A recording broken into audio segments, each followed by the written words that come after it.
encuentro la brújula de tu hijo porque realmente somos nosotros quienes somos las brújulas de nuestros hijos. No solamente eh, en el ejemplo que damos, sino también en la instrucción verbal que damos.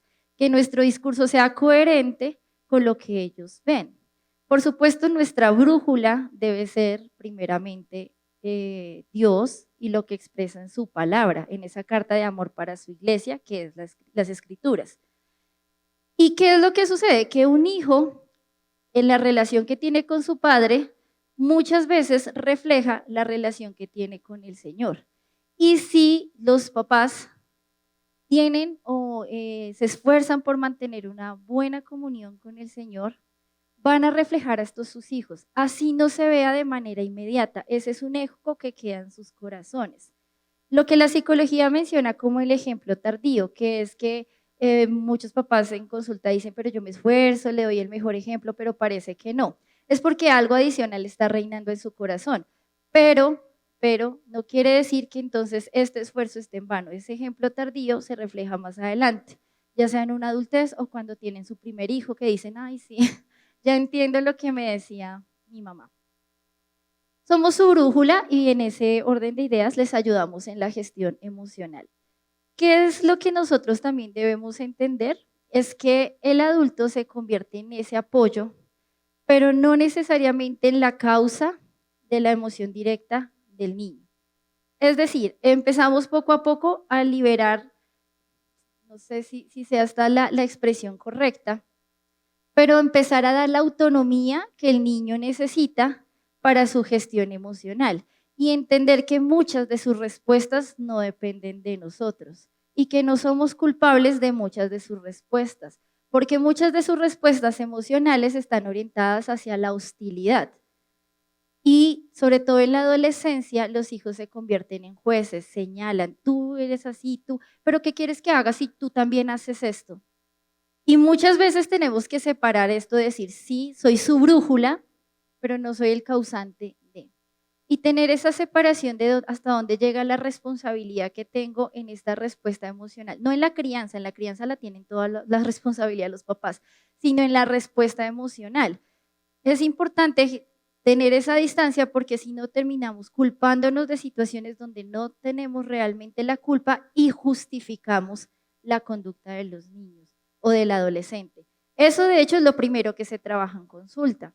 Identificar hasta qué punto estos son consecuencias de una crianza inadecuada y hasta qué punto no. Porque si el papá sigue pensando que esto es producto de todo lo malo que ha hecho en la vida, hasta en lo que hizo desde pequeño, muchos cargan con esa culpa, no, pues él es así porque yo como también cuando niño soy así, entonces es como un castigo de Dios de cómo yo fui con mis papás, terminan los papás diciendo uno pues antes, antes y justificando todas las malas conductas y inadecuadas expresiones emocionales. Somos ese apoyo, pero no directamente los causantes de la expresión emocional de los niños. Sobre todo, tomando esto cuando el creyente tiene sus hijos, cuando era incrédulo, y luego se convierte. Y los hijos tienden a ser jueces, porque ay, ahora tú hablas de Dios y no te acuerdas que a nosotros, y esa carga y esa culpa hace que se termine generando o justificando las conductas de nuestros hijos. Somos simplemente apoyo. ¿Qué es lo que nosotros buscamos? O primero, ¿qué es lo que debe el papá o la mamá o el cuidador, el abuelo, el que sea, buscar en las expresiones emocionales inadecuadas o desbordadas en los niños, sea la edad que tenga? ¿Qué es lo que realmente pasa en su corazón? Esto que nosotros vemos conductualmente simplemente es el eco de algo que está pasando ahí dentro, de algo que sucede en el fondo de sus corazones, ya sean pensamientos, motivaciones, anhelos.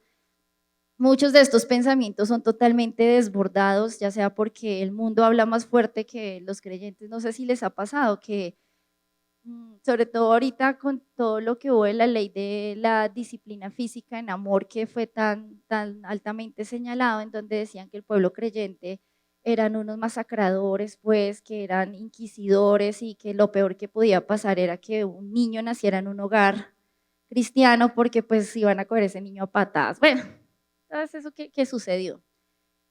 Claramente, nosotros no nos fijamos como en la conducta como tal, porque pues conductualmente hasta un niño puede parecer que es el mejor hijo del mundo, pero por dentro estar viviendo desesperadamente o con un corazón totalmente alejado del Señor. ¿Qué es lo que nosotros vemos detrás de esa conducta que hay? ¿Qué me está mostrando con esta pataleta que está haciendo? ¿Por qué esto tengo que disciplinarlo? ¿O hay cosas que yo puedo simplemente ceder? Sobre todo cuando son pequeños, uno puede entrar en una negociación y no está mal. Ya lo vamos a ver más adelante. Pero sí reconocer que esto que estamos viendo es el eco de algo más profundo, de sentarnos a reflexionar qué es lo que anhela mi hijo con esta pataleta.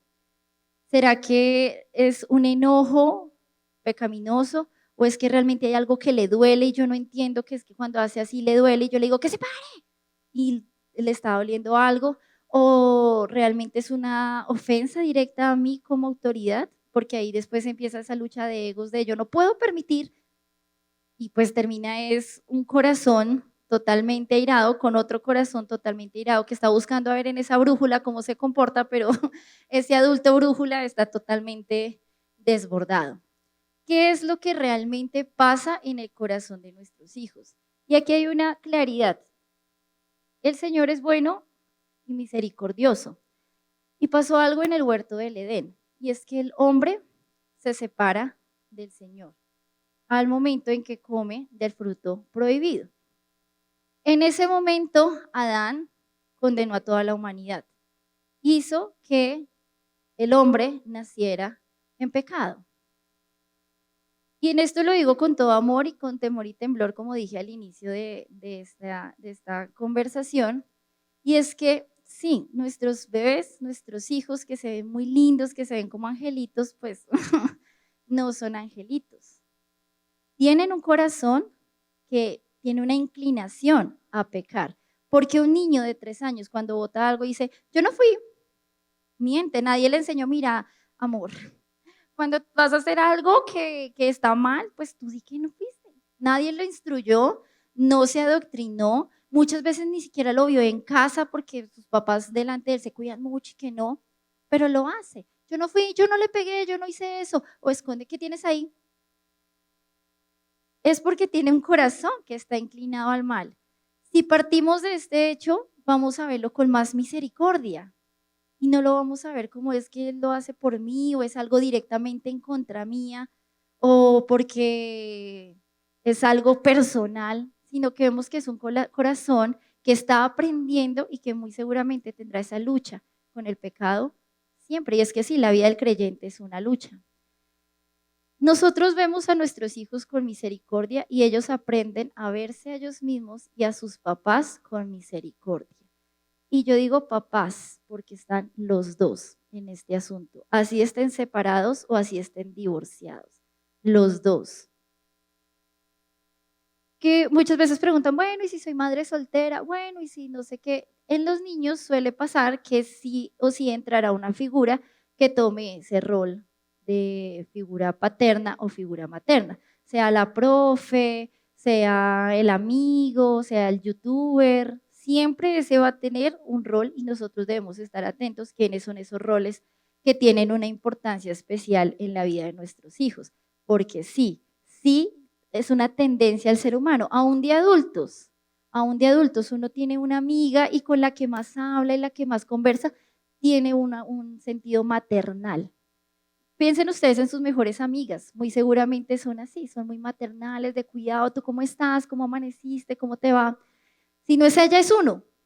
Lo mismo sucede con la figura masculina y esto pasa sí o sí hasta por encima de la ideología de género, o sea, esto se da, esto es por diseño y es algo biológico. Si tenemos esto en cuenta, pues con más claridad vamos a estar más diligentes en ver quiénes son esas figuras de autoridad de nuestros hijos, porque esos son los que se están convirtiendo en su brújula y están tomando ese lugar en el corazón del niño. Y por eso nosotros dejamos de ser autoridad, porque es que si no la tengo yo, alguien la tiene. ¿Quién la tiene? Es la pregunta. Eso responde a esa pregunta de qué pasa en el corazón del hijo. ¿Qué pasa entonces? ¿Qué motivaciones tiene? ¿Qué pasa? ¿Qué luchas tiene? ¿Y qué pasa? ¿Quién tiene ese rol de autoridad? Un niño Por general pasa que tiene la autoridad enmarcada en dos partes.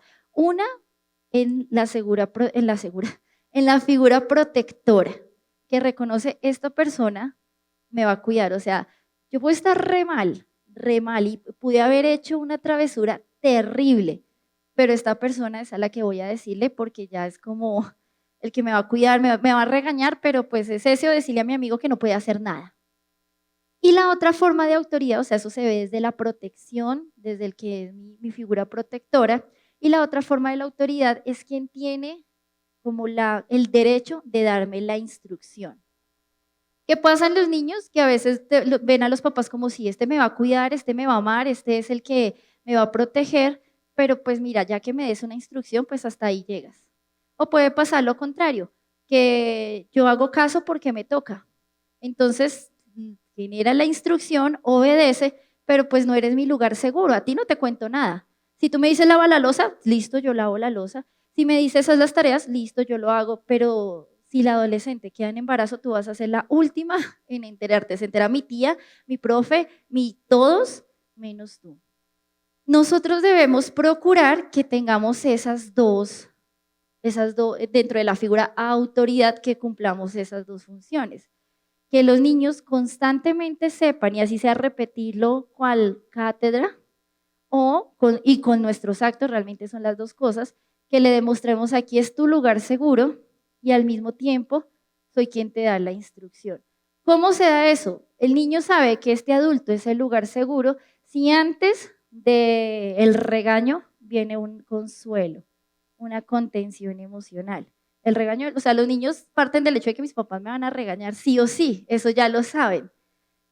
Qué bueno que entonces vean en esa figura de cuidado y protección ese amor tanto físico, consentirlo, besarlo, que hagamos una pijamada, hagamos un spa en casa, contacto físico, contacto visual, hablar de temas incómodos, la comunicación como la base de todo. Porque es que el tema incómodo es el que genera el vínculo. Una relación, cual sea la que sea, laboral, de amistad, se vuelve cada vez más íntima si soy capaz de hablar con esa persona de temas incómodos. Si no, esa persona está distanciada de mí. Si en mi pareja no hablamos de temas incómodos, pues claramente ahí hay una barrera. Con mi pareja hablo de esos temas incómodos, con mis hijos. Entre más se converse, más fuerte está el vínculo desde la protección. Y la autoridad se refleja desde instrucciones que sean coherentes y que tengan un ejemplo detrás. Por eso a los niños chiquitos, y vamos a ver ahorita en algunas estrategias, cuando les enseñamos recoge tus juguetes, la primera instrucción tiene que ser visual. Es decir, que yo le digo, baja las cosas de la mesa, mira, así las tienes que bajar, ya te toca a ti. Porque yo hice esa primera instrucción, porque ellos son totalmente visuales. Cuando ya es adolescente, ya es totalmente el ejemplo. Siempre ponemos el ejemplo típico y yo sé que lo han escuchado muchas veces, de que en esta casa no se dice mentiras, aquí todo es con honestidad, y llega el mensaje de WhatsApp y uno, se me olvidó y digámosle que estás enfermo. O le va a decir que estoy enfermo porque... Entonces, pues claramente el niño no va a decir, no, estás mintiendo. No, pero se queda con eso, y se flexibiliza. Si mi mamá o mi papá hicieron eso en algún momento, pues ¿qué te digo? O sea, quiere decir que dentro del no digas mentiras, ahí aplica condiciones y restricciones y yo puedo hacerlo. Eso, vamos con el corazón de tu hijo. Ay, ¿qué pasó? No, todo mal. Que va a haber un spoiler ahí, bueno. Acá. Somos un ser integral. Somos una hermosa unión entre nuestra mente, conducta, cuerpo y emoción. Es niño, así tenga 3 añitos, o el adolescente de 17 años, tiene una serie de pensamientos, recuerdos, ideales, sueños. También tiene una forma en cómo se comporta, un patrón de conducta, un patrón de respuesta. Siente cosas en su cuerpo, le duele. Las adolescentes cuando están en su cambio de cuerpo, que empiezan los cólicos, y que si uno de mujer adulta le piden, define un cólico. Uno no, pues un dolor fuerte, pero pues no es como que fuerte y es como una punzada, pero no, o sea, uno como define, no, me duele ya. Es difícil. Imagínense un adolescente que está empezando a sentir esto y que le duelen las piernas y que su gusto y no sé qué. Eso también hace parte de su expresión emocional porque su cuerpo cambia. Y la emoción, lo que siente y cómo se siente, que es distinto.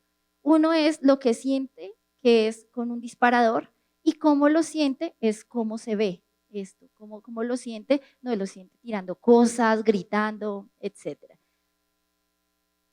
Como nosotros somos, ellos están en un mundo interno y externo, nosotros debemos ser esa brújula. Ellos van a buscar brújulas como vimos anteriormente, sea el youtuber, sea el amigo, sea la profe, y por eso uno pues anima que los hijos de creyentes estén en un colegio también cristiano, porque pues la idea es que tengan toda la misma información cuando no se puede por X o Y motivo, pues porque a veces pasa.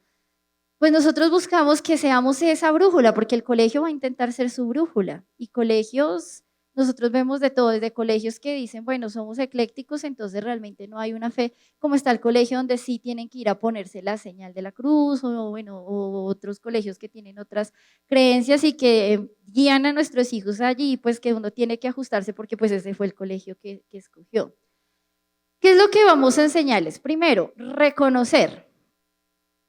Reconocer que el más grande mandamiento incluye adorar a Dios con nuestra mente.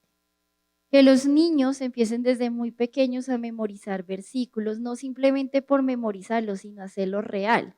No sé cómo funcione en esta congregación, en donde yo me congrego, la profe de escuela dominical manda un versículo semanal, los niños en casa se lo tienen que aprender y este se ajusta a una lectura del Catecismo de Westminster, creo, bueno, no recuerdo, un catecismo, y entonces el versículo se asocia con esta pregunta de ¿quién es Dios? ¿Quién me creó?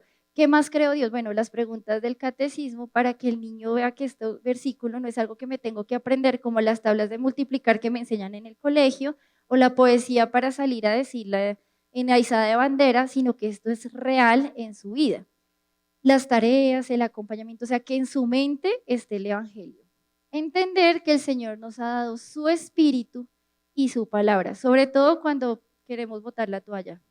Esto sucede sobre todo a la edad de los 3 años, que es la edad de las pataletas que son la pataleta, o sea, no es cuando se llora y uno lo regaña y se levanta, no, que es la pataleta en que se pega, que tira cosas, ahí es cuando uno dice, no, no puedo devolver a este niño, no, no hay posibilidad de regalarlo, y lo mismo en la adolescencia. Y comunión, porque podemos tener conocimiento sin comunión. Puede pasar, pero no comunión sin conocimiento. La comunión constante en leer las escrituras, perseverar en los medios de gracia, asistir a los encuentros, las actividades, orar, leer, meditar. Este nos va a dar el conocimiento para que tengamos, o sea, sepamos qué hacer en esos momentos y no solamente qué hacer, sino cómo nosotros nos vamos a regular en esos momentos, no solamente qué instrucción le voy a dar al niño, sino también cómo yo puedo gestionar esto que siento, porque sí, estar a una pataleta o ver a un adolescente que me está tratando mal, pues no es fácil, no es como de, ay, es que es la edad. No, uno lo siente, lo resiente y lo duele y eso es normal, no nos vamos a sentir culpables. O sea, si alguna vez usted pensó, quisiera que este niño se fuera de viaje con los amigos y no verlo en un mes, eso es normal. No está mal, no se van a sentir como, ay, soy la peor mamá. No, suele suceder porque claramente pues es parte de nuestra respuesta emocional. Solamente que no se puede, ¿no? Que se vaya con el tío. Una claridad. Entre más pronto aprenda el niño, le será más fácil comprender y forjar el deseo por el aprendizaje, especialmente por la palabra de Dios. Esta diapositiva yo la había mostrado en una actividad anterior, no sé si la recuerdan, y alguien preguntaba, yo con mi hijo, o sea, desde chiquitos, y llegó un momento en que ella dijo, mira, muy linda tu fe, pero allá. Entonces es como si no se cumpliera o qué está pasando ahí. Pasa lo siguiente. Bueno, 2 cosas. Primero, que tanto el querer como el hacer viene del Señor, ¿no? Y el Señor tiene misericordia de quien tiene misericordia. Y segundo, puede pasar o puede ser que en esa lucha que Él tenga con el mundo que es tan atrayente, el mundo esté siendo más atrayente. Pero si nosotros empezamos desde temprano, desde muy pequeños, hay una probabilidad de éxito muy, muy alta, porque es algo que viene ya en su repertorio de conductas, en su historia de aprendizaje. Es distinto cuando no, y es difícil cuando no. Entre más uno empiece desde muy chiquitos a trabajar en su emoción, en enseñarle qué es lo bueno y lo malo, será más fácil que ellos puedan ajustarse a este plan de conducta o esta norma que le instauraron desde casa. ¿Ustedes han escuchado esa frase de todo viene desde casa? Pues sí, sí, y entre más pequeños mejor. Ahora, que si hay casos de no, que crecieron, pues sí, hay casos, eso es una realidad. O no, que estaba re mal en las drogas y una vez a una congregación pues sí, también, y esos son casos, pero no por eso vamos a justificar, no, que sea lo que quiera, porque igual después yo lo llevo a la iglesia y que allá lo curen o lo sanen. Claramente sabemos que no, y que si hay casos así son las particularidades, tanto en que cuando chiquitos se les enseñó o cuando chiquitos no se les enseñó. Y ahí están algunas citas bíblicas que nos ayudan y nos animan en esta parte de la crianza, sobre todo en la parte emocional. Estudiar la palabra de Dios en los niños pequeños y los adolescentes debe hacerse en compañía de papás. Sí está bien que se les enseñe que tengan su tiempo devocional, pero esto es mucho más efectivo si nos sentamos todos juntos en familia y que sea parte de la rutina, así lleguemos cansados. Tuvimos un viaje larguísimo, son las 11 de la noche, pues en la sala un momentico vamos a orar, pues no vamos a sacar toda la Biblia y hacer todo el devocional de ese día, pues bueno, a ver, debemos reconocer que estamos en un cuerpo débil y estamos cansados, pero sí que sea una constante, nos sentamos todos y oramos y que nuestros hijos vean que eso sea visible para ellos, no es que mamá se encerró en el cuarto, no es que ella está orando, sigue muy bien, pero que vea cómo es que hace esa oración. Cuando un niño practica hábitos emocionalmente saludables, se desarrolla saludable. A menos que algo en su vida le cambie, no sé, que conozca a una chica y la chica pues no, nada que ver y pues él se enamoró tanto, pues esas son las particularidades y ahí estaremos nosotros para reorientar. Pero si se cría emocionalmente saludable, muy seguramente va a dar respuestas emocionalmente saludables.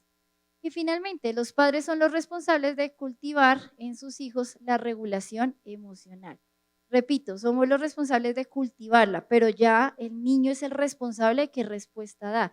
Y nuevamente hago énfasis en eso, porque sí pasa muchas veces en consulta en que vemos que el niño totalmente desregulado, la niña totalmente desregulada, y casi que los papás terminan justificando esa respuesta porque pues yo también era así cuando pequeña o es que yo fui tan mala madre y no podemos caer en justificar la conducta que aunque uno no se lo diga directamente al niño o a la niña, pues casi que se lo estamos enseñando con los discursos que tenemos, con las formas como estamos, cuando pasa mucho que está la desregulación y mamá o papá se ponen a llorar desde la culpa, como de en qué momento esto se me salió de las manos, ya, ahí se fue toda autoridad.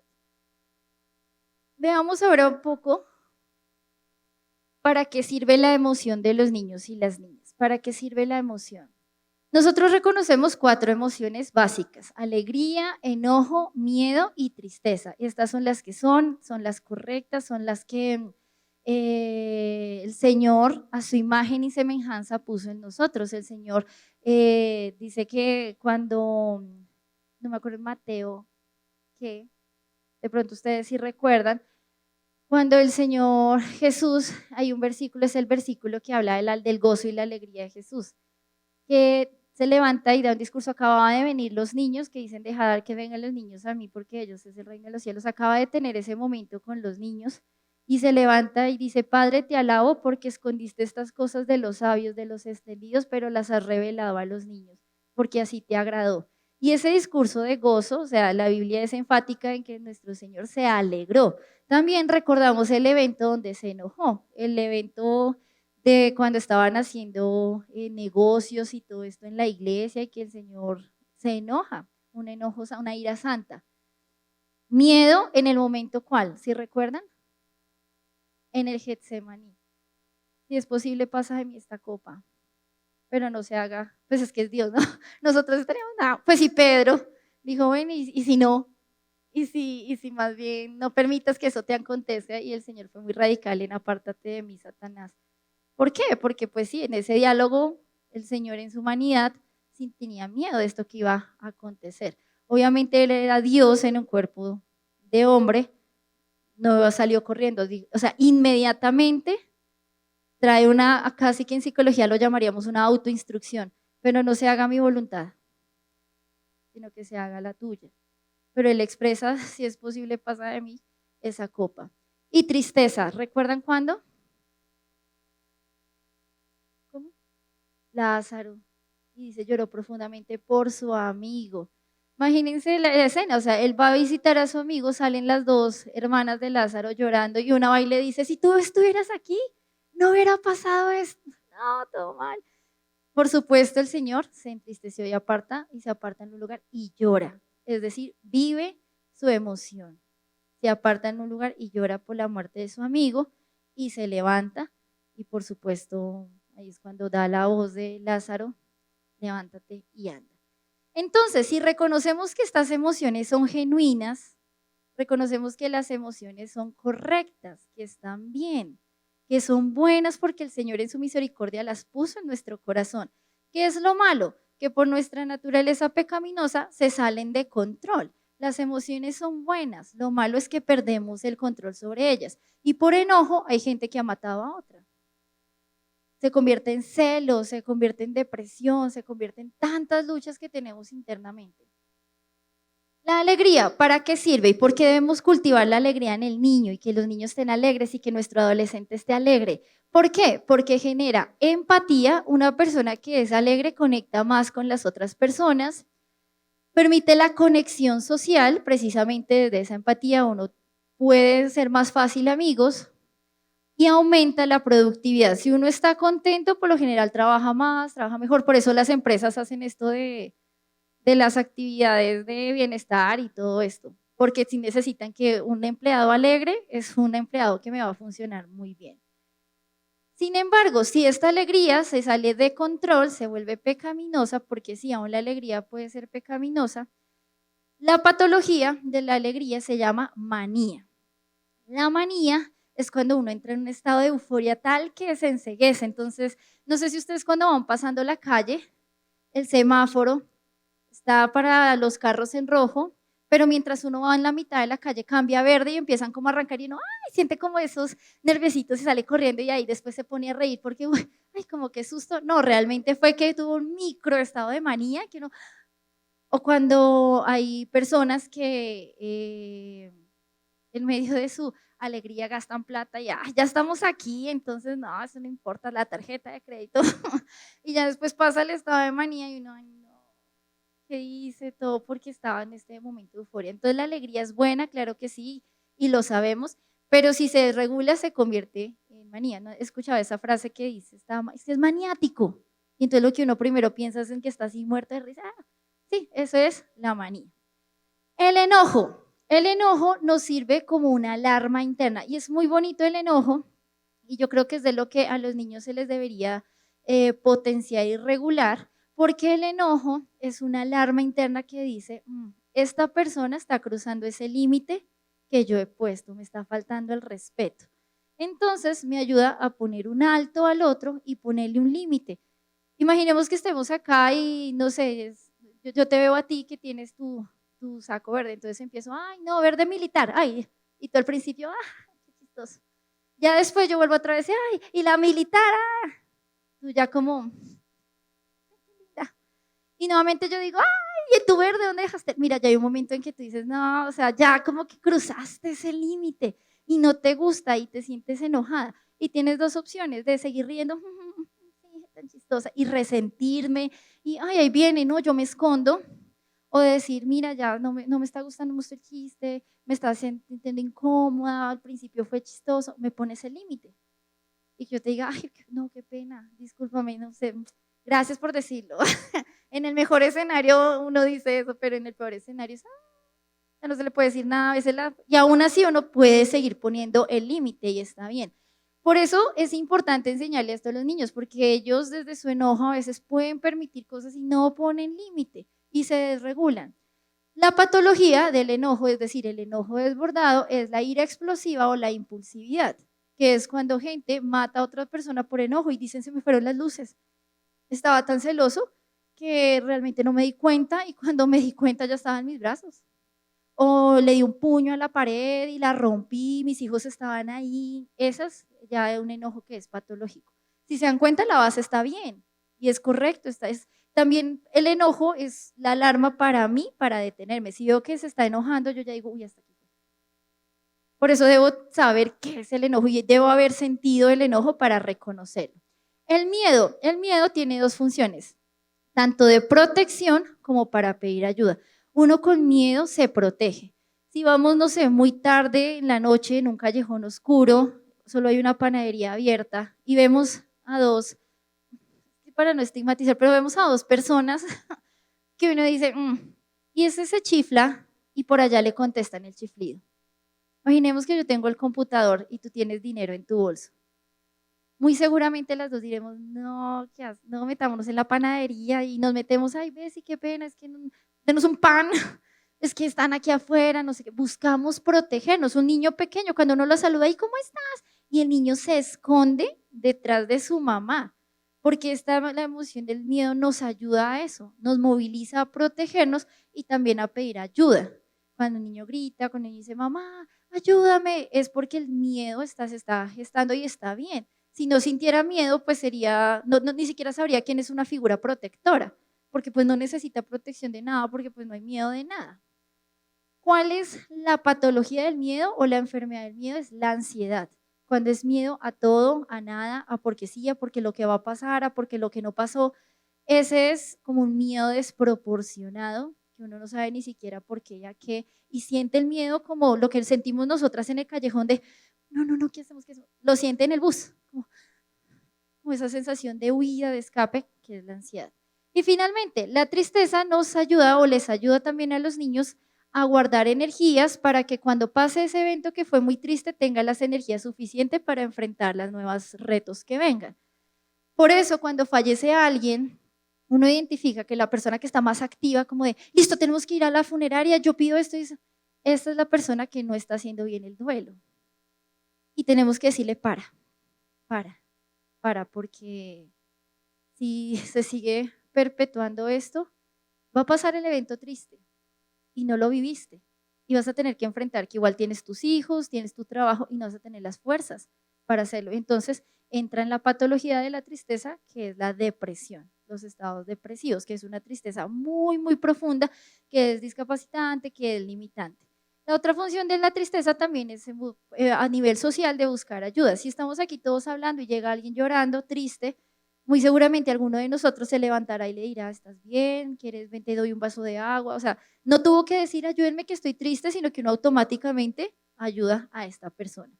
Entonces, esto creo que también lo habíamos hablado en un taller, reconocer esta emoción y enseñarle a los niños que sí, que esto que sientes es bueno porque es el Señor mostrando su imagen y semejanza en ti, cuando lloras, cuando sufres, cuando te enojas, cuando estás feliz, cuando tienes miedo, está bien, quiere decir que en tu corazón hay esa imagen del Señor, pero que debemos buscar esa regulación de la emoción, porque si no puede ser una emoción pecaminosa. De base está bien, pero si la descontrolamos es lo que no está tan bien y en eso lo enseñamos nosotros. Veamos esta que es. Por eso los papás necesitan la escritura todo el tiempo, que le preguntemos a los hijos, ¿cómo te llama la atención tu papá? Que lo ideal es que el niño responda así. No, pues mi papá siempre me dice, hijito, la Biblia dice que, porque así también se le da doble autoridad a eso que estoy diciendo. Pero muchos de nuestros hijos no dicen eso. Eso sería el ideal. Todos nuestros hijos son diferentes. No vamos a cambiar la personalidad de los niños. Y pensemos nosotros, muy seguramente la personalidad que ustedes tienen ahorita de adultos era exactamente la misma de cuando eran chiquitos, porque esa no cambia. ¿Qué es lo que sí cambia? El carácter. Uno ya no responde como cuando era chiquito, porque pues la vida nos ha enseñado, Dios en su misericordia nos ha enseñado y nuestro carácter se moldeó, pero la personalidad es la misma. De hecho, lo vemos en los evangelios. Leer a Mateo es distinto de leer a Juan. Y leer a Juan es totalmente distinto a leer Lucas. Lucas con toda esta vida académica y también esa pasión por sus términos. Mientras Juan tan amoroso, Juan que todo es, hijitos, Juan desde su amor y cómo se expresa, esa es su personalidad. Y el Señor, pues el Señor es el que nos pone la personalidad y la respetó aún en los evangelistas y lo podemos ver. Cuanto más en nosotros se ve la personalidad y en los niños. No intentamos cambiar la personalidad, sino moldear el carácter de nuestros hijos. Hay 3 formas de carácter y quiero enseñárselas. No sensible, sensible y una respuesta altamente sensible. La personalidad puede ser la misma, pero el carácter sí se moldea. Si tiene un carácter altamente sensible, se puede moldear. Por ejemplo, yo siempre he puesto ejemplo y lo había puesto acá en una ocasión. Yo tengo una personalidad que tiende a ser suave y un carácter que tiende a ser muy dulce. Ha pasado que a veces van a consulta y no pagan. Y hubo una época en que pues mi personalidad y mi carácter era una combinación fatal, porque yo como cobraba y cómo lo cobro y cómo le digo y con mis palabras, hola, ¿cómo estás? ¿Te acuerdas de la sesión pasada? ¿Qué tuve que moldear? Mi carácter. Mi personalidad va a seguir siendo suave. Hola, ¿cómo estás? Pero ya era, si no haces la cancelación, la próxima sesión no te puedo atender. Claramente el carácter ya, ay, pero ¿cómo así? Pues esas son las condiciones. Y obviamente con todo lo que implica cambiar un carácter, que no es fácil porque ay, me va a rechazar, me va a decir, pero se tuvo que realizar. En sentido contrario, cuando hay personalidades tan fuertes y un carácter muy firme, casi hostil, y que dicen, yo no tengo pelos en la lengua, no, pues toca tenerlos, porque sí, no podemos usar eso de excusa. Mi personalidad puede seguir siendo muy fuerte y un carácter más dócil, en que sí, no lo voy a permitir, pero ya no te lo digo hiriéndote, sino desde otras respuestas. ¿Cómo se ven las respuestas? Básicamente así. Quisiera, no tengo mouse. Bueno, el carácter no sensible es la línea que se ve en azul, el sensible en morado y el rojo altamente sensible. Pasan eventos y si se dan cuenta el sensible, primero tiene una lineecita antes de elevarse. Una respuesta no sensible se vería algo así. Estamos aquí hablando, imaginemos que André, tú me dices como, oye, mira, qué pena, pero esto que tú estás diciendo ya lo sabemos, o sea, no sé para qué viniste acá. Si me dijeras eso, que sería claramente muy doloroso, si yo fuera una respuesta de un carácter no sensible no es que no sienta, sí, lo siente, solamente que la respuesta emocional es distinta. Mientras proceso lo que me estás diciendo, estoy elevándome, me incomodo, no me gusta, y en esa meseta, que es la línea que se ve allí, puedo durar horas con ese enganche porque me molestó, pero pues puedo simplemente bajar y nuevamente retornar a mi línea de base, a la base, la mía normal. Entonces, tú me dices eso, muy seguramente yo aquí haría, porque este carácter es muy evitativo, haría algo acá como hacerme la loca, que estoy viendo, no sé qué, si sé más. Y ahí te digo, mira, pues esto es lo que hay. Si tú quieres bien, si no, pues no sé, me imagino que hablarán, no sé. Y lo resentiría, me llegó al consultorio como, ay, tan feo esto que me dijo Andrea, pero ya mañana simplemente lo dejo, nos vemos en 8 días y ya yo te puedo hablar normal. Una respuesta sensible tiene un disparador un poco más antes, o sea, no es tan evitativo, mucho más elevado, más inmediato, mucho más elevado y la meseta es un poco más de tiempo. Puede durar días hasta semana con eso enganchado, pero pues regresa a su línea de base. Es decir, me dices eso, ay, qué pena contigo, pero no sé qué, como cuando a uno le dicen con todo respeto, y uno se, como así que con todo respeto me va a lastimar eso que me iba a decir. Dices eso y yo, por supuesto, lo voy sintiendo y ya te doy la respuesta, Andrea, vete, no hay problema, vete. Tienes la opción, aquí eres libre, nadie, no te obligo, nada, vete ya, no hay problema. Y me puedo quedar con eso. En 8 días yo estoy hablando, pues, o no sé, tú me dirás. Y yo sigo hablando, y otra vez vuelvo, o no, Andrea, o mucho problema. O sea, todavía ahí lo resiento, y ya lo voy dejando ser. Una respuesta altamente sensible, esa sí es inmediata, no lo empiezo a resentir, ya lo resiento, se escala supremamente alto, dura mucho más tiempo la persona con eso enganchado ahí, lo piensa, lo resiente, puede ser desde meses y hasta años reviviendo este evento que me genera tanto ruido y la respuesta emocional es muy alta, muy alta. Y cuando por fin está regresando, hay algo que lo puede elevar. Si fuera este el escenario, tú me dices, ay, mira, con todo respeto, pero tu taller no sé qué, y yo guardo todo. Suani, ¿sabes qué? Mira, toma, gracias, no. Cerremos hasta acá porque si no, no, y me voy. Y ustedes quedan como, ¿qué?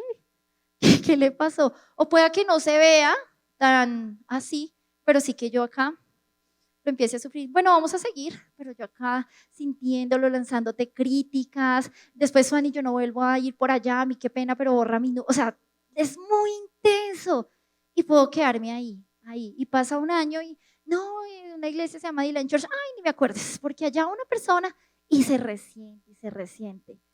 Este es el carácter que se moldea.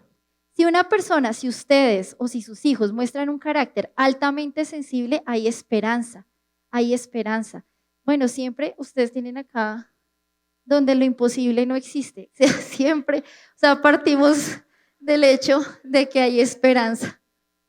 Sí, digamos que está ahí con luz, nos recuerda constantemente eso. Para el Señor nada es imposible.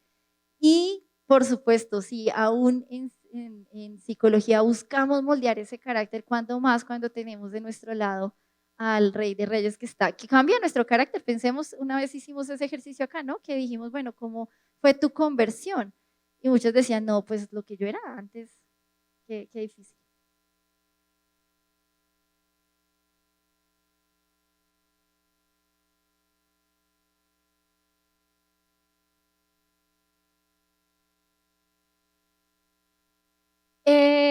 Personalidad y temperamento es lo mismo. El carácter es distinto. Entonces, cuando uno dice, no, tu temperamento es, ya tú sabes, ese temperamento es el que es. Pero el carácter, sí, colérico, flemático, es el carácter se moldea. Entonces, yo puedo tener este temperamento como un temperamento muy fuerte, pero puedo regularme porque mi carácter, que es cómo se ve, ya es diferente. Cómo se expresa, ya es más desde el dominio propio, templanza. Sí. Sí, temperamento es similar a, solamente que la palabra temperamento es muy desde lo pedagógico y social. Entonces uno cuando lee, no, que los temperamentos, eso está muy en esta parte antropológica. En psicología le llamamos la personalidad, que es la esencia del. Ah, es con este. Entonces, debemos promover el dominio propio en los niños. De hecho, ese es uno de los frutos, ¿no? Templanza, dominio propio, de los frutos del Espíritu Santo. Dominio propio en las emociones, en los impulsos y la conducta. El impulso es ese deseo de, y le enseñamos a los niños que no contacte con la consecuencia inmediata, sino la de largo plazo. Porque es que si todos contactáramos con las consecuencias inmediatas, viviríamos por el placer del placer. Postergar el goce es una habilidad. Aristóteles tenía una frase que decía, yo respeto más a alguien que domina sus pasiones al que domina sus enemigos. Porque es que dominar las pasiones, hacer lo que, como decía Pablo, hacer lo que debo y no lo que quiero. Eso es dominio propio y cuesta y lucha. La chica, la adolescente que se enamoró de este joven que está totalmente enamorada y que uno dice, no, este hombre es este muchacho es un desastre, pero ella, yo lo amo, mamá, yo, tú lo amas. No ir a esto, no ceder, obedecer lo que dice mi mamá porque me dice que no me conviene. Ay, eso es muy difícil. Si uno de adulto dice, no me puedo tomar esa Coca-Cola, no, la Coca-Cola me hace daño, pero uno está, me das pizza con Coca-Cola, por favor. Es difícil, es complejo. Y la conducta, recuerden, es el reflejo de algo más profundo. Alguien no se corta simplemente porque, uy, qué chévere el dolor, no. Yo les hace aquí explicamos por cómo funcionaba el corte y el cutting en los adolescentes. Eso es lo que nosotros le enseñamos con el dominio propio. ¿Cómo? Identificamos los disparadores y les damos herramientas, tanto al niño pequeño como al adolescente. ¿Cuáles serán esos disparadores? Cada niño lo tiene y ya uno puede identificar poco a poco. En algunos niños o adolescentes es un no. Mami, ¿puedo ir a tal lado? No. Pero dejan ir a mis amigas. No, pero tú no eres amigas. Ah, pero es que no. Y todo el desborde, o a veces ni siquiera es así, sino, ok, yo lo entiendo, y se empiezan a tener distancia de sus papás. ¿Por qué? Porque le disparó el no. Algunos es alguna tarea que sea demandante, entonces ese es el disparador. Enfrentar algo que temen, de, sí, es que tienes que hacer la exposición, pero yo no quiero hacer esa exposición porque se van a burlar de mí, y ese es el disparador para que diga, ya no quiero ir al colegio, cámbiame colegio. Hace poco me llamó una niña, yo le doy mi número a los adolescentes, sobre todo cuando son de riesgo suicida, para que sea yo la primera, o sea, yo prefiero que me llamen a mí, a que ya después la mamá sea la que me llame a mí con una mala noticia. Entonces me llama y me llama diciéndome que es que estaba siendo acosada de bullying en el colegio, que ya se quería cambiar, pero que los papás le decían que no, estaba totalmente movilizada. ¿Y cuál fue su disparador? Que le decomisaron el celular. Ese había sido el disparador. Entonces, ya no quiero ir al colegio. Claro, como el colegio es tan importante para los papás, pues ese fue su disparador y el movilizador.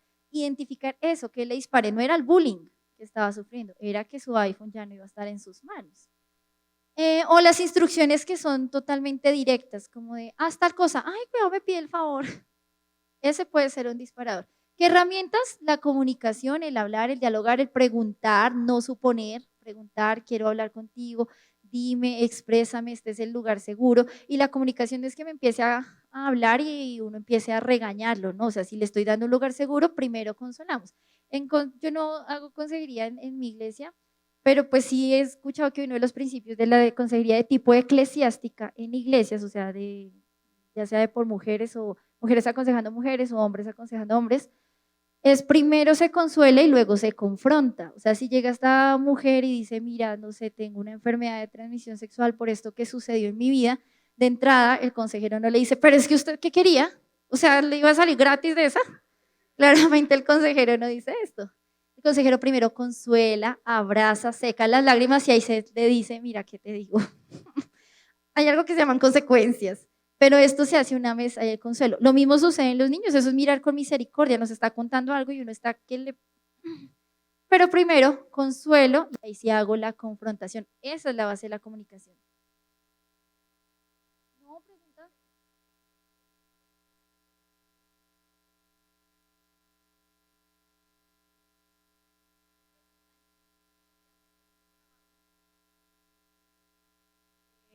Pues tú decías en la primera de escuchar un no, que hay dos formas de responder a esto, ¿sí? O pregunto por qué no, por qué esto, porque no, soy insistente, o sea, el adolescente, pues en mi caso es una preadolescente, o si no me alejo y como que, ¿sí?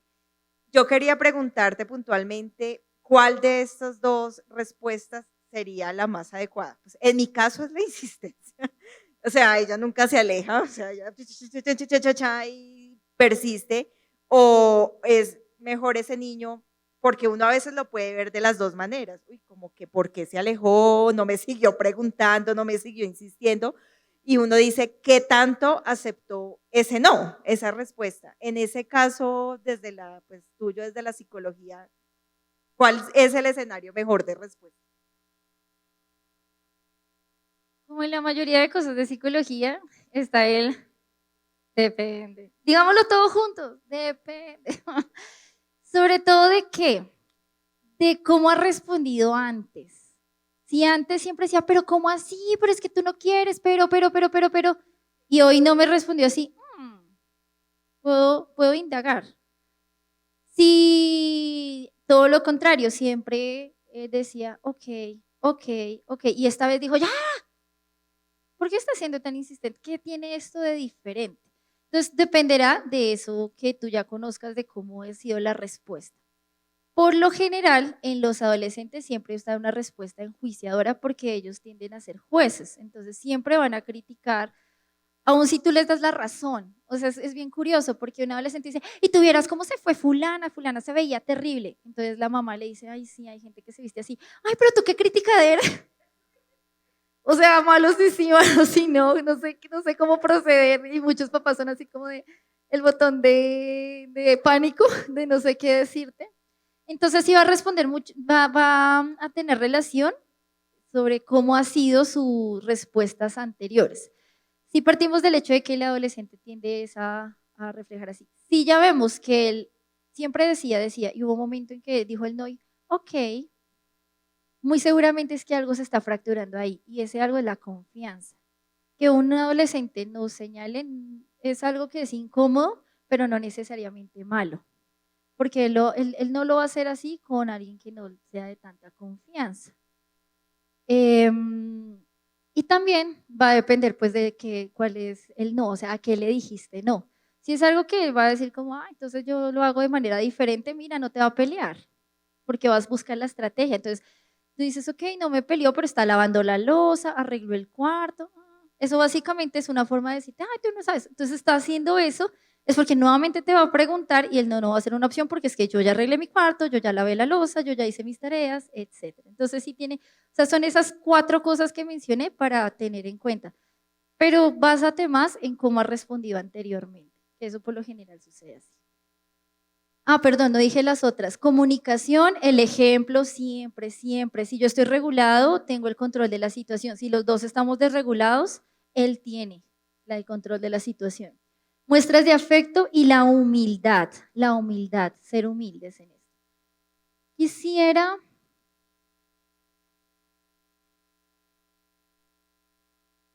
cada edad representa un reto totalmente diferente en la parte emocional. Cuando son bebés, la respuesta emocional, la conducta emocional es la alerta de algo que necesita. Un bebé llora y llora y llora, no es porque, ay, está berrinchudo, no. O tiene hambre, o tiene frío, o necesita la presencia del adulto, o el pañal se llenó, o algo. O sea, en los bebés, la respuesta emocional está unida a las necesidades fisiológicas. Entonces, a veces vemos que hay papás que le pegan la palmadita al bebé. No, no, porque ahí en esa edad todavía no hay esa conciencia de que, oh, estoy enojado, no, realmente, esto no me gusta, entonces lloro y cuando se ríen así, no, es porque algo les se siente incómodo, no es realmente, cuando a veces uno se acerca y uno le dice, hola bebé, y el bebé se ríe y uno dice, ay, no, es que yo lo hice reír, ay, qué coqueto, no, realmente es porque le pareció agradable y por eso se ríe, no es algo directo mío. Primera infancia, de 0 a 5 años, la emoción es más explorativa, es una exploración inicial, sobre todo explora al adulto. Esta frase es fea y yo espero que se quede grabado, pues se censure esta parte. ¿Han escuchado la expresión de que el niño te está midiendo? ¿Está midiendo el aceite? Ahí, es esa la expresión emocional. Está explorando la reacción del adulto y también es una satisfacción de necesidad. Se enoja porque quería esta camiseta o se tira al piso porque no le compraste el dulcecito o grita y te dices que boba, tonta, te dice eso, es porque le dijiste un no y no fue o sea, necesita esa necesidad, necesita cubrirla. Quiero esto, deseo esto, no me gusta esto y por eso es la expresión emocional. Y siempre que un niño de 0 a 5 años esté generando una expresión, tengan claro que también está explorando yo cómo estoy reaccionando y que en la primera infancia será lo crucial de cómo estoy respondiendo yo. Si empieza a llorar y llora y uno dice, ay, está bien, tome, y en la casa hablamos porque, no, ya, básicamente sí está diciendo, ah, sí funciona, y eso se consolida en la segunda infancia. ¿Cómo suenan o cómo se ven las emociones en la segunda infancia? Empieza el orgullo y el egoísmo, si se vuelven orgullosos, ya no aceptan lo que me están diciendo, mi amiguito me pegó, entonces quiero que tú también le pegues, o más o menos desde los 7 años hacia arriba, y usan la expresión emocional como una justificación de las conductas. ¿Por qué lo hiciste? Porque estaba triste, pero tú sabes que eso no se hace. Sí, pero estaba triste, pero a él le dolió. Sí, pero estaba triste. Entonces es normal que se escuchen esas expresiones, pero que algo sea normal no quiere decir que sea válido, ¿no? Entonces podemos simplemente entenderlo, pero pues decirle eso no es tan efectivo. Y en la adolescencia, la expresión emocional está por la crítica y el juicio directo hacia sus padres o hacia sus cuidadores o hacia sus adultos en ese momento. Hacia el profe, es que nosotros hicimos eso porque es que ese profesor no sé qué, y reunimos firmas. Y uno dice, se vuelven tan empoderados y cuando llega la adultez ya uno dice, ¿dónde estaba todo eso? Ya dicen, cuando llegan a un trabajo donde se hace firmas, chao, ahí sí ya no es tan funcional. Pero en la adolescencia la expresión emocional es muy desde la crítica, el juicio, hay desregulación también porque están cambiando hormonas y eso digamos que es esperado.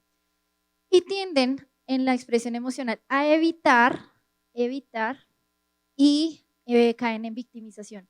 ¿Qué es lo que nosotros tenemos que buscar? Que no haya victimización. Si vemos que el adolescente se está victimizando, como sea, lo sacamos de ahí. Y como sea, es como sea. Porque cuando uno entra en estado víctima, en el rol víctima, básicamente está diciendo, me rindo. Aquí ya no tengo que hacer nada. Si el adolescente vemos que en lo que dice está diciendo eso, que es que yo soy así porque es que mis papás nadie me quiere. No, no, no. De ahí lo sacamos. ¿Con qué estrategias? Estas que están acá. Ay, spoiler de esta, ¿no? ¿Qué será una? Ay, quedó ahí parte del, bueno, la parte que está en inglés claramente es del modelo de la diapositiva. De la caja de herramientas, entonces, contención emocional. Contener básicamente no es reflejar eso que está sintiendo. O sea, si está enojado, yo también me voy a enojar y me voy a desbordar. No, contengo. Y le enseño esa contención emocional, desde estrategias, desde ideas. Por lo general, nosotros usamos en los niños, y yo había traído esto acá, pero solo se los voy a mostrar, porque por tiempo no lo alcanzamos a hacer. Las burbujas en niños pequeños y en niños más grandes, de pronto ustedes han visto esta, que es la botella de la calma. En adolescentes son estrategias de regulación, que si nos alcanza el tiempo lo hacemos desde una base que es el mindfulness. De pronto han escuchado esa frase. El mindfulness básicamente es una estrategia de respiración que hace que se regule, de respiración y regulación del pensamiento. Eso se le enseña al adolescente porque el adolescente ya está, ya puede hacer eso. Físicamente se hace el mindfulness y en pensamiento se gestiona, sacarlo de esa victimización, ponerle la toma de perspectiva, etcétera. ¿Cómo es esa contención? Con las burbujitas cuando son niños muy, muy pequeños, digamos primera infancia, le enseña al niño que está quietecito, se botan burbujitas y el niño no se puede mover, solo puede respirar y se mueve solo hasta que se totee la última burbujita.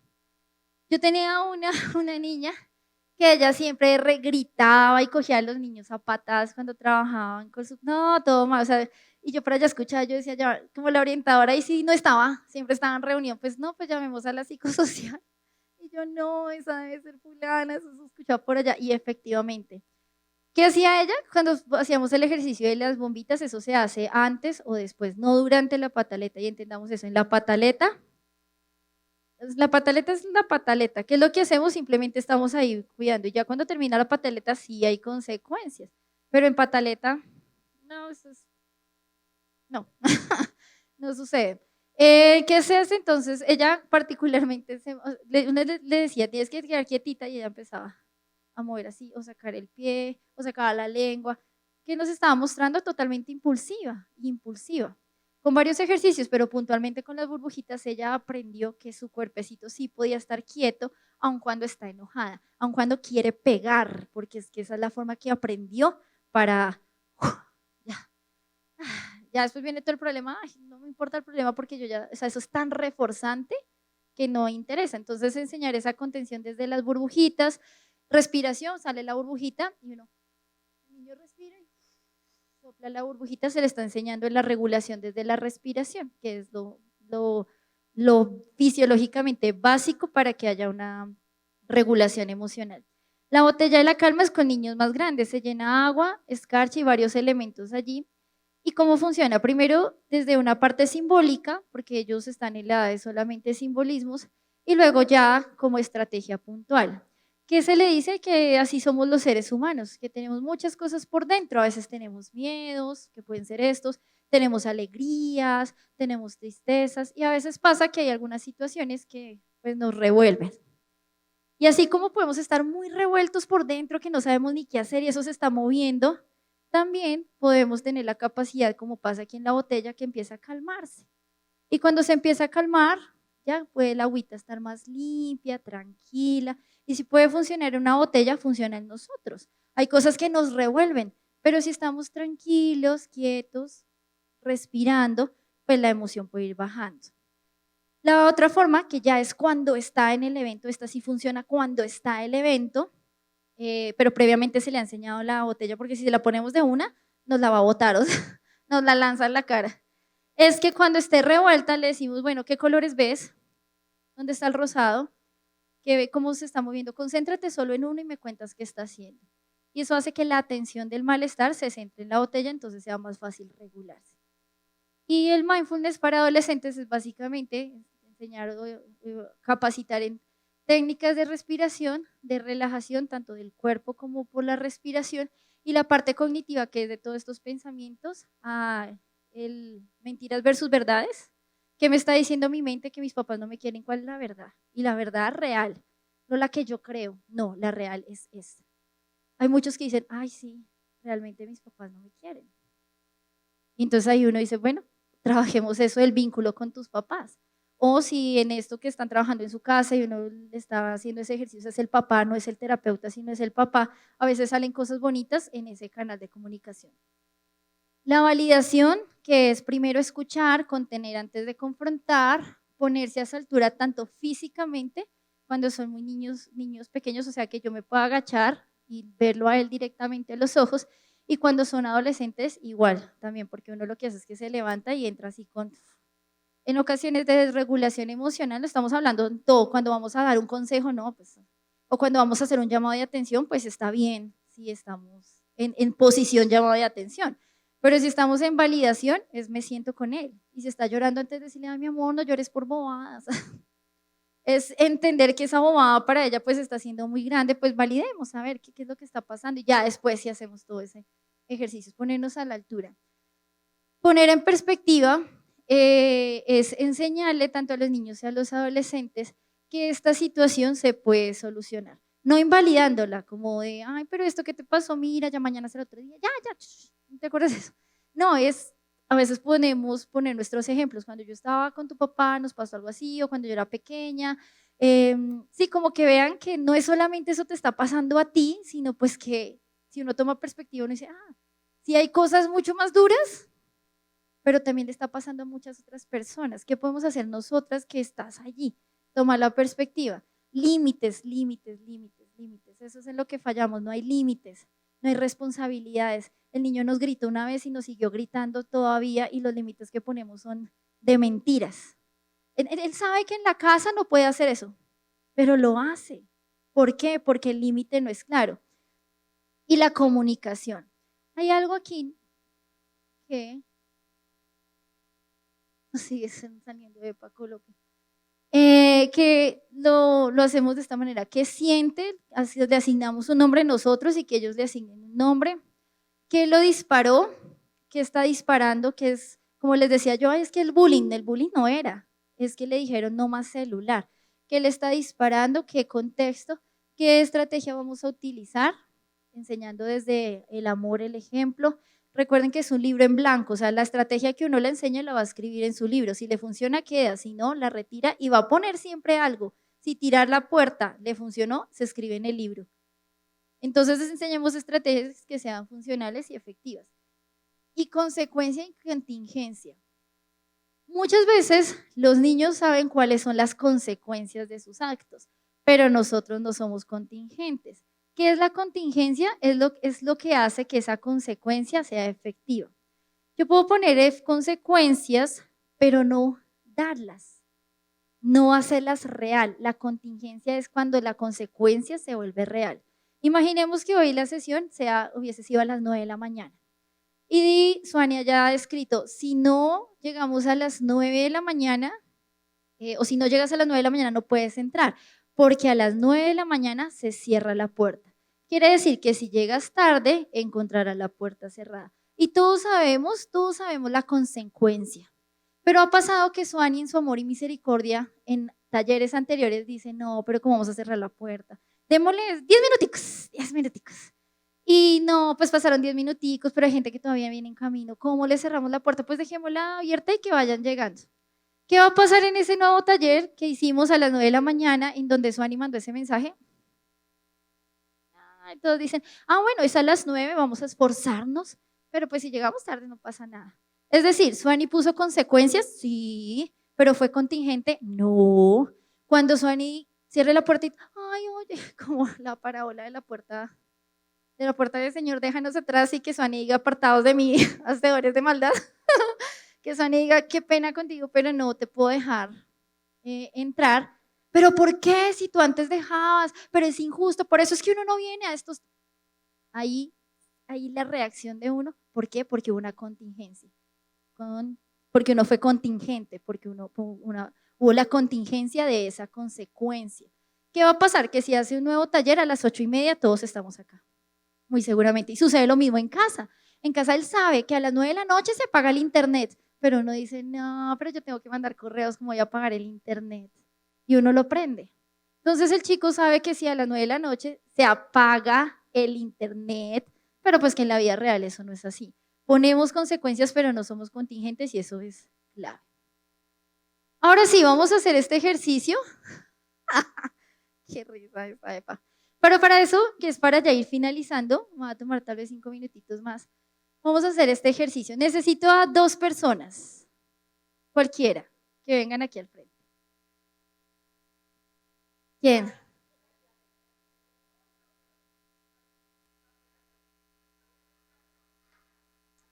Yo tengo una pregunta antes. ¿Esto es un PDF? ¿Sí? ¿O es un PowerPoint? Listo, entonces pasas tú, ¿cierto? Y vas a pasar, mirando allá a tus compañeritos. Y alguien más, falta otra persona. Listo, Carito. Listo, mirando hacia allá. Tú alcanzas a ver allá, entonces muy honestamente vas a intentar no mirar para allá, esté para acá, para que no veas lo que sale allá en la diapositiva de allá. Intentarás no hacerlo porque es parte de la respuesta. Ninguno está mirando hacia atrás y claramente no estamos mirando hacia allá. Claramente no estamos mirando hacia allá. No puedes mirar porque eso es un spoiler. No, no, no, no mires allá. Mira allá. Mira a Diana. Ay, pero si es PowerPoint, ¿por qué no funciona?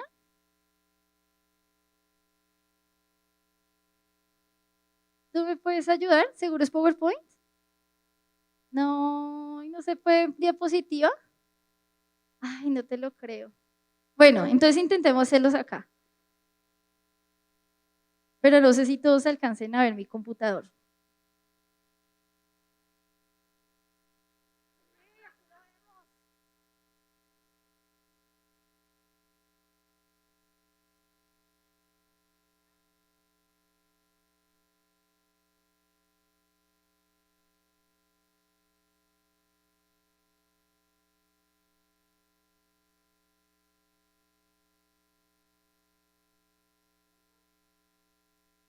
¿Qué va a pasar con esto? Ustedes van a adivinar un personaje que está acá. Claramente EPA Colombia sale de concurso porque ya la hemos visto demasiado. Aquí hay un personaje, ellos lo están viendo. Ustedes tienen que adivinar quién es, pero tienen que hacer preguntas de sí o no para adivinar. Primero empieza Caro. Caro. ¿Y tu nombre? Jorge. ¿Sí es Caro? Tatiana. Ah, es un chiste interno. Ah,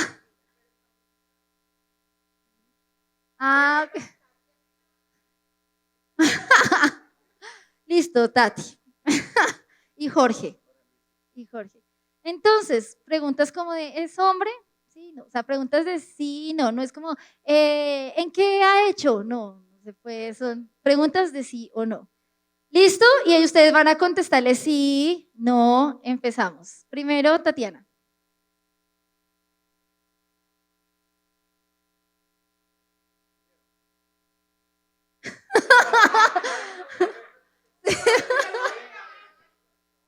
Ah, puede ser un animal, puede ser, ok.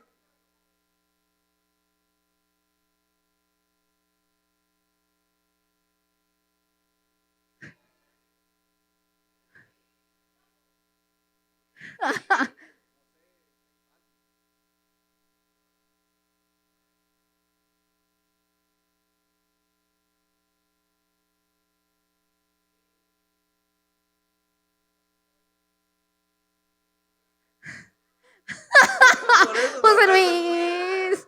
No, porque ya dijeron que no era mujer, José Luis.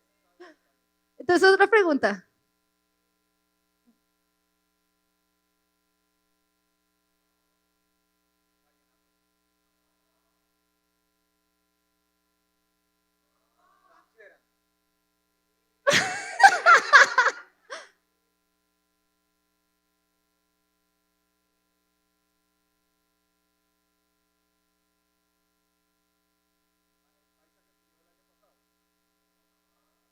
¿Cuál? ¿Quién murió? Ah, Tati.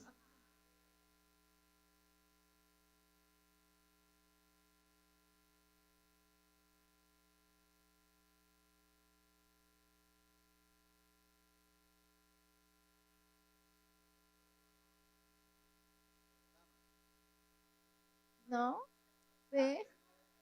Listo, vamos a arriesgarnos con nombres. ¿Quién crees que puede ser con la información que tienes?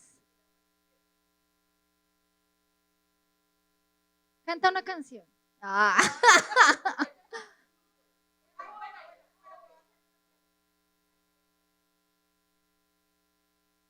Listo. ¿Quién es entonces, Tati?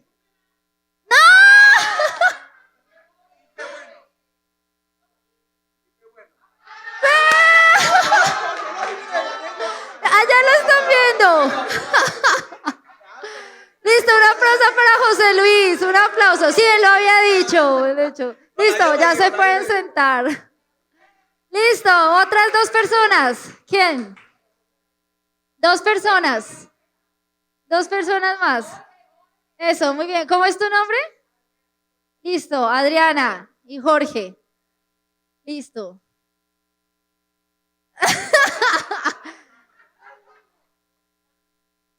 Listo. No, voy a cambiar este. Este.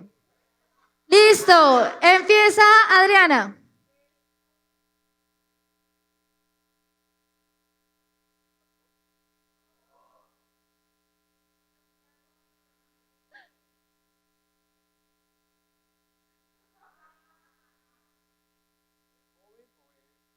Solo pregunta sí o no.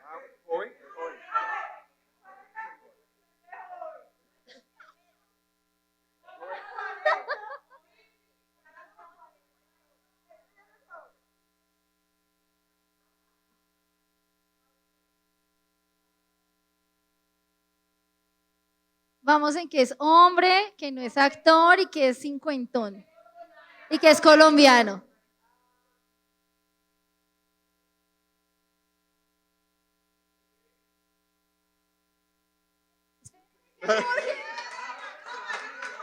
No, pero es que Adriana no dejó Jorge acá como. ¿Qué digo? Y sí, era Duque, muy bien, listo. Adriana, te puedes sentar, Jorge no, porque Jorge no tuvo opción de preguntar.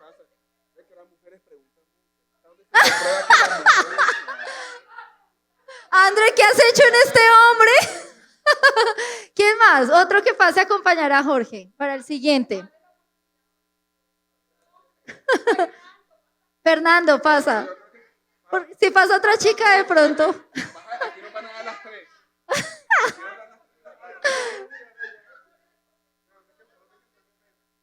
Listo, no. Sí, sí, no, no, no, no van a ponerlo en la pantalla. Entonces, Jorge, primero tú.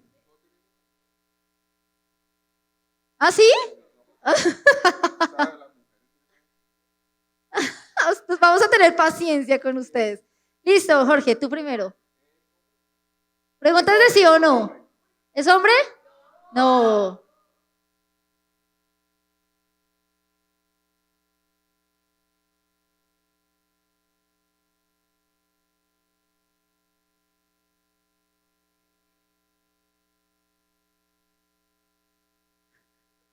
Pues es que. Ah, no den pistas, no den pistas. ¿Superhéroe? Superhéroe, sí.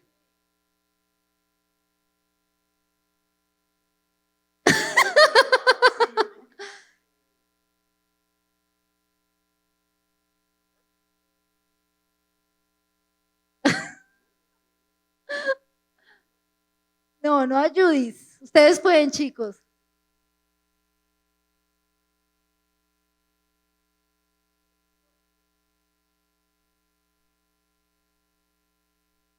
Esa es una buena pregunta, si quieres hacerla. ¿Cómo la harías pregunta? ¿Cómo preguntarías? No le digamos, él tiene que preguntar.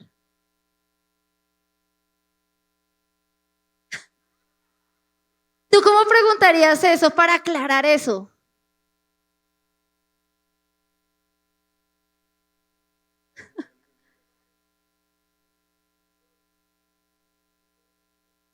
¡Sin pistis! Entonces, ¿cómo preguntarías? No se ponen de acuerdo. ¿Es de DC? No, sin pistis. Sin pistas. Wonder Woman, sí, un aplauso para ellos, era Mujer Maravilla. Pero fue porque ustedes dieron pistas. Yo hubiera preguntado como, ¿es de la ficción? Y ya uno dice, ah, bueno, si es de la ficción, o es real, es una persona real, es el nombre de la actriz, etc. ¿Cómo vieron esa forma nosotros de hacer preguntas? ¿Ok? ¿Es difícil?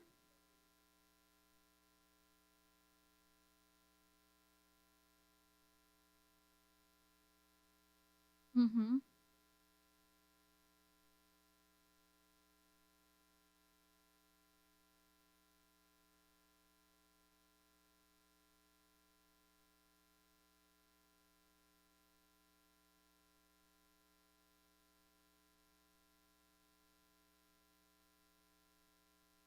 Ujú.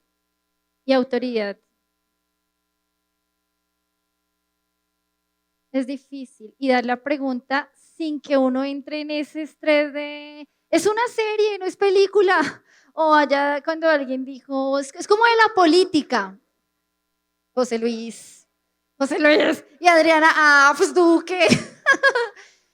Que a veces nuestros hijos están hablando y nosotros como ya hemos pasado por ahí, entonces como que empezamos a suponer o a dar por sentido, nos está contando, es que, mami, yo te quería contar que en el colegio hay un chico y uno se enamoró. Cuando de pronto quiere contar es otra cosa, pero no parte del hecho de que no me va a decir que le gusta. Entonces uno ya como entra con esa información empieza, pero este chico ya a mí no me gusta, no sé, y ni siquiera se dio la oportunidad de realmente escuchar. Como tú decías, Jorge, ¿qué preguntamos y cómo preguntamos? Porque es que sí estaba el que preguntar, bueno, yo quiero preguntar si es real, o sea, si es el personaje o el nombre de la actriz humana real. ¿Cómo preguntar eso? O sea, tengo claro qué preguntar, pero ¿cómo lo pregunto? Y pues ustedes dijeron, no, pues no sé si es DC o Mar, bueno, en este otro diálogo que tuvimos allí. Y el sacar conclusiones apresuradas, ¿no? Cuando nosotros tenemos la información que obtenemos por medio de la pregunta, caemos a veces en un interrogatorio que eso cansa al adolescente y por qué y cómo, tin, tin, tin, tin, tin, pensando que ahí estamos sacando información, la información suficiente, pero con 3 o 4 preguntas ya tenemos toda la información de saber cómo preguntar. Y el saber cómo preguntar no, o sea, viene o cómo uno se capacita en eso primero escuchando. Primero escuchando. De entrada nos quieren contar algo y ya uno está preguntando. No, mami, es que en el colegio hay un niño. ¿Y a ti te gusta? Y ya, ¡pum! Yo el bloqueo. Después habla, tú sígueme contando y yo ya después te voy preguntando. O sea, yo dejo que botes toda la información tranquila y yo ya voy preguntando en lo puntual y en lo que realmente necesito saber. Nosotros validamos así, preguntando cómo te sientes, por qué creemos que sentimos eso y normalizando o llevando, enseñándoles la toma de perspectiva, que esto que sientes no estás loca, no eres una desquiciada que necesites. Entonces, de hecho preguntamos, ¿por qué esto que me está diciendo mi hijo o por qué que esté acá haciendo esta pataleta? ¿Por qué yo no lo llevaría entonces a una clínica de salud mental para que lo institucionalicen? No, porque es que no está tan mal. Ah, pero ¿por qué? ¿Qué de eso que está pasando no es de locos? ¿Por qué le podemos de enseñar entonces a nuestro hijo que esto es normal, no significa necesariamente que sea correcto, pero que no está loco y que estamos ahí para enseñarle a gestionar? Y al mismo tiempo, esta es la base de todo. 3 grandes retos, yo lo llamo ETT. Exponerse a situaciones, tanto el niño chiquito como el adolescente, lo exponemos a situaciones que sean incómodas, que no le gusten, ve a la tienda y trae esto, tolera el no, sí, pues tienes que exponerte a arreglar tu cuarto, demás. A tolerar es diferente a soportar, porque en tolerar nosotros enseñamos que hay estrategias para que pueda hacer eso más vivible, que esto de limpiar tu cuarto realmente no es pues tan pesado. ¿Cómo lo hacemos? Pues empecemos con tareas chiquitas. El lunes vamos a hacer la ropa en el piso, porque el adolescente tiene esto, sobre todo pasa en los adolescentes. Hay desaseo, sí, sí, el adolescente, la mayoría no se van a querer bañar, van a mirar ahí la ropa interior sucia y si me la vuelvo a poner. O sea, eso sucede en el constructo del adolescente. Es real. Es real. O está ahí en el piso y me van a regañar y aunque la lavadora me queda ahí, está aquí, entonces mejor yo lo levanto y lo pongo en el cajón. Y entonces se abre en el cajón y nada, todo mal. Eso puede pasar. Obviamente nosotros como brújulas enseñamos que esto no, el aseo personal, en las niñas, los chicos, demás. Pasa que ahorita hay un furor coreano, todos les gusta BTS, el K-pop, las series, todos, y esta película Red pues casi que impulsó todo esto. Por supuesto la desregulación, hay dificultades también pues al momento de recibir el no, pero pues digamos que eso es como dentro de la construcción normal del adolescente, pues que le enseñamos que tolere ese malestar y finalmente que termine la tarea. Si el niño está llorando y está con las lágrimas en la noche haciendo la tarea y que uno diga, mira, tú y yo estamos cansados, yo ya estoy cansada, ya nomás mañana seguimos. Y ahí empezamos a perder eso que hemos ganado. Porque si estamos enseñando a tolerar el malestar, terminamos eso que estamos enseñando, así nos den las 3 de la mañana.